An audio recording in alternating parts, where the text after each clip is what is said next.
Hi. Today we'll be seeing 3 points which is very important in the field of lending, which is called factoring, lease finance and export finance.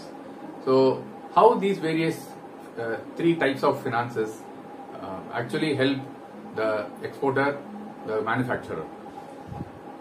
These terminologies are slightly not being used in the regular banking, day-to-day banking affairs, and hence the front desk employees need to go through this video so that it will be very easy to interact with the clients, the customers when they come in with an inquiry. So what is your factoring? Factoring is a type of finance, lending, in which a business would sell its receivables, that is invoices, to a third party to meet its short-term liquidity. Under the transaction between both the parties, the factor would pay the amount due on the invoices minus its commission or fees.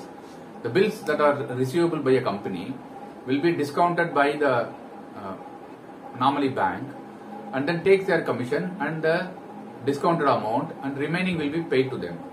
The collection of these bills will be taken care by the bank. So this is the factoring business. What are the types of factoring we have? Recourse factoring. Recourse meaning to buy, the client should buy back unpaid bills. In case bank will be trying to get the bills settled. In case the bills are not settled, the client should be in a position to buy it back. This is called recourse bills. Then there are non-recourse bills, meaning I will not take any ownership once you are discounting it. So that is a kind of non-recourse, meaning unpaid bills will be your responsibility only. And then domestic factoring.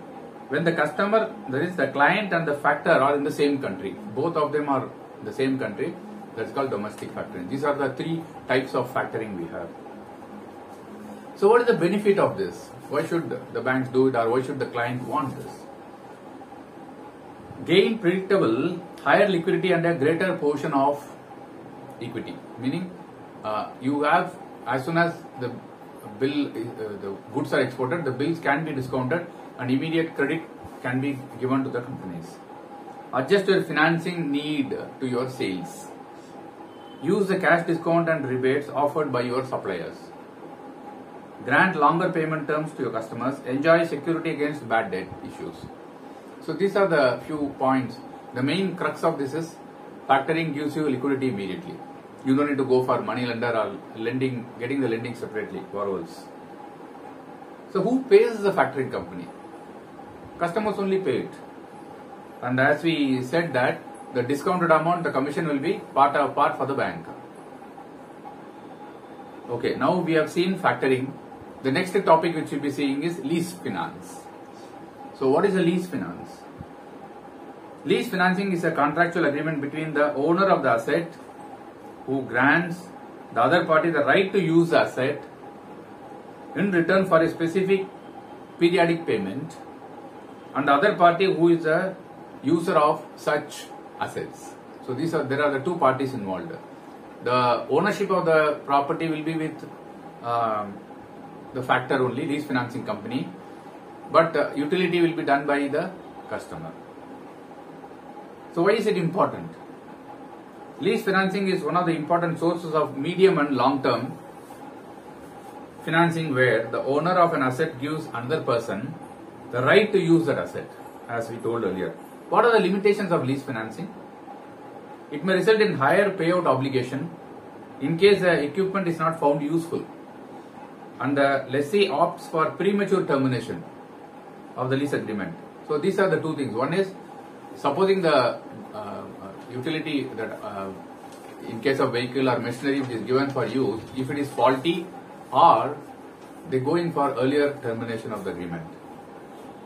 So why do companies resort to lease financing? Lease financing presents your business with potential tax benefits. In many cases, leasing not only provides businesses with a full deduction of lease payments against current earnings, but also preserves working capital that you wouldn't have access to if you had to purchase your equipment upfront. So the companies that are starting, you don't need to buy the equipment and then use it. So you will have capital cost reduction. So how are leases made? A lease is lease of immovable property from year to year or for any term exceeding 1 year or reserving a year's rent. Can be made only by registered instrument. All other leases of immovable property may be made either by registered instrument or by oral agreement accompanied by delivery of possession. So there are two ways of doing it. One is entering into a lease agreement or oral agreement, giving the documents to the person who has lent the money. So what is the difference between a contract and a lease? So I am giving you in a question form. The main difference between a lease and a rent agreement is the period of time they cover. A rental agreement tends to cover a short term, usually 30 days, while a lease contract is for a longer period, usually 12 months. So which are the advantages of lease finance to the lessee? Lease agreement finances assets which require huge investments. The lessee is able to avail of 100% financing without resorting to any immediate down payment. Thus, the lessee experiences no hurdle in commencing his business without making any initial investment. So the advantage is you don't invest in capital, immovable properties or the machineries. How does lease financing protect the lessor? It guarantees the lessee, also known as the tenant, uses the property and guarantees the lessor regular payments for a specified period in exchange. But the lessee and the lessor face consequences if they fail to upload the terms of the contract. So both of them should agree to the contract, both of them should properly execute the contract for a smooth movement of this kind of lease finance. Is leasing cheaper than buying? Obviously, that is cheaper. Leasing a car is much cheaper than buying it or outright, because you are only paying a percentage of the total price. But only thing, you will not have the ownership. Now comes the third part which we have spoken about, export finance. So what are the stages with which you need to have that export finance done? So what is export finance? Facilitating exports from India to other countries. So that is export finance. So you will have pre-shipment finance, post-shipment finance, and then discounting of the bills after the export is done.